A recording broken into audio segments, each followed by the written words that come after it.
What's good, YouTube? It's your boy Quinn Wade Basketball and Easto Basketball Analysis coming to you with a quick video up on the top 5 centers in the NBA. This is a quick, easy list too. But first, check out my website, analysisplayground.com. There you can find NBA breakdowns, tributes, NBA rookie analysis, summer league analysis, NBA mock draft only up on the website. It is free to sign up as a member, and it is free for the email address to get notification. It's free for the notification for the emails. So everything is free, but you will have to pay a $5 for the other four. The mock draft will be free on the website. But the other four things you will have to pay for eventually. You don't have to pay for them right now because I gotta get the written consent to sell the NBA product. I gotta get the license basically. So let's get into the list. Number 5 is Dwight Howard. He averaged a double double, but his offense has been declining. I don't really think Dwight Howard is the problem.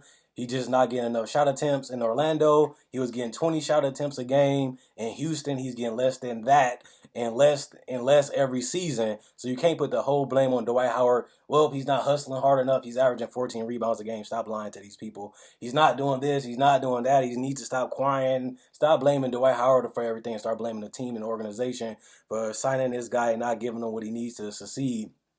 For him and James Harden to succeed because it's their team.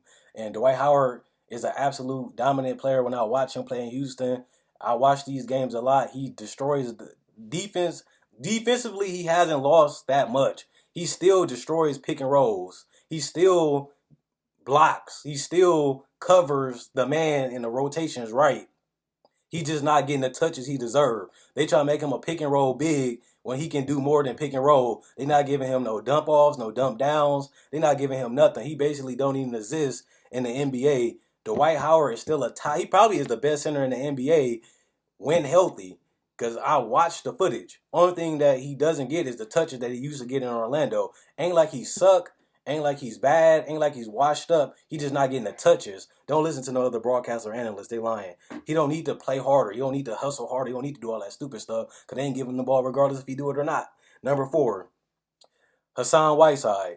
Hassan Whiteside came up because his defense is up there with Dwight. He's getting better with the shot protection, when to go for a contest, when not to go for a contest. His offense is picking up. He's averaging more blocks. I don't really care about the triple-double thing, but he's showing that he can be a high block guy. And that's what I like. I don't really care about him getting triple-doubles every night because the goal is not to get a triple-double. The goal is to play your best basketball. Nobody cares about you getting a triple-double. But Hassan Whiteside he's coming up, but he's still not better than the number 3 guy, Marc Gasol, because Marc Gasol got the offense and the defense, and he got the finesse. He just be finessing on these people. Hassan Whiteside underneath him, Dwight underneath him, Marc Gasol go to number 3. Karl Anthony Towns. I'm going to get a lot of heat for this guy, but I'm going to be the first one to break it to you. Karl Anthony Towns is actually the second best center in the NBA. His ability to shoot threes efficiently, his ability to be a pick and pop big, his ability to finish at the basket and post up. Karl Anthony Towns is special. And he's a rookie. And he's averaging 10 boards a game. Karl Anthony Towns is a little DeMarcus Cousins. Because DeMarcus Cousins been in the league already. He like a smaller version of DeMarcus. A guy that's constantly a gym rat. He loves basketball. He loves his sport. He loves his job. He's going there working hard on his game. This is not college. This is not high school. Your job is to play basketball. Your job is to get better. Your job is to work and perfect your craft to the best of your ability. And Karl Anthony Towns came in this season and snapped. And I give him a lot of credit to have that pressure as being the number 1 pick and to come in and be that versatile. Because remember, he wasn't really getting the ball that much in Kentucky. They was using him like an outcast. He's good. He's okay.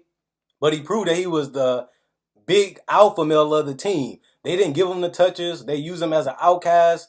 And he came out and showed that these players that you had on this team, you should have ran the offense through me. You should have gave me more touches. You should have gave me more moves so I can show more moves to these other people.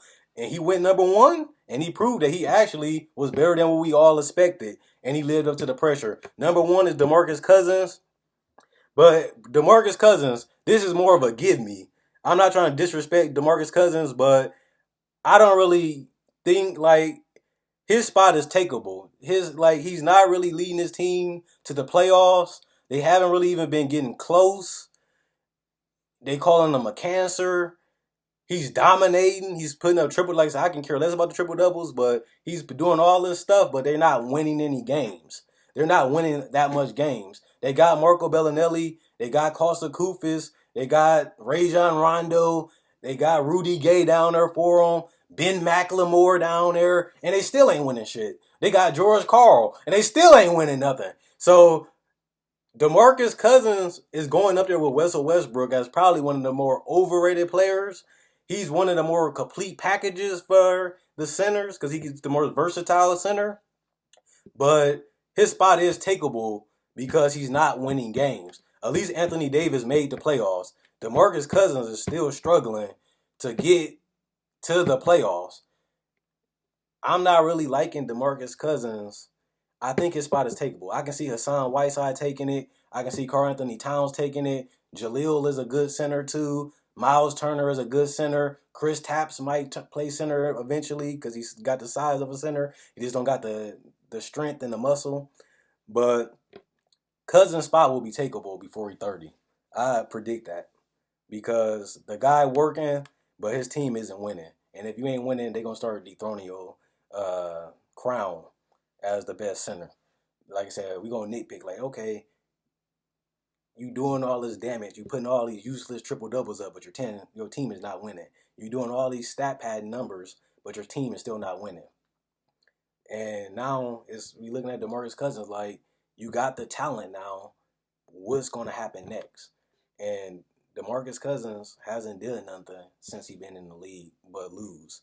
At least John Wall made the playoffs with less talent. Like DeMarcus Cousins, we gotta see it to believe it now. His spot is takeable at the number one center. He took the Dwight Howard spot because he could start getting less shots. But if Dwight Howard get more shots, he probably might take the spot. Marc Gasol lost the spot because he got injured.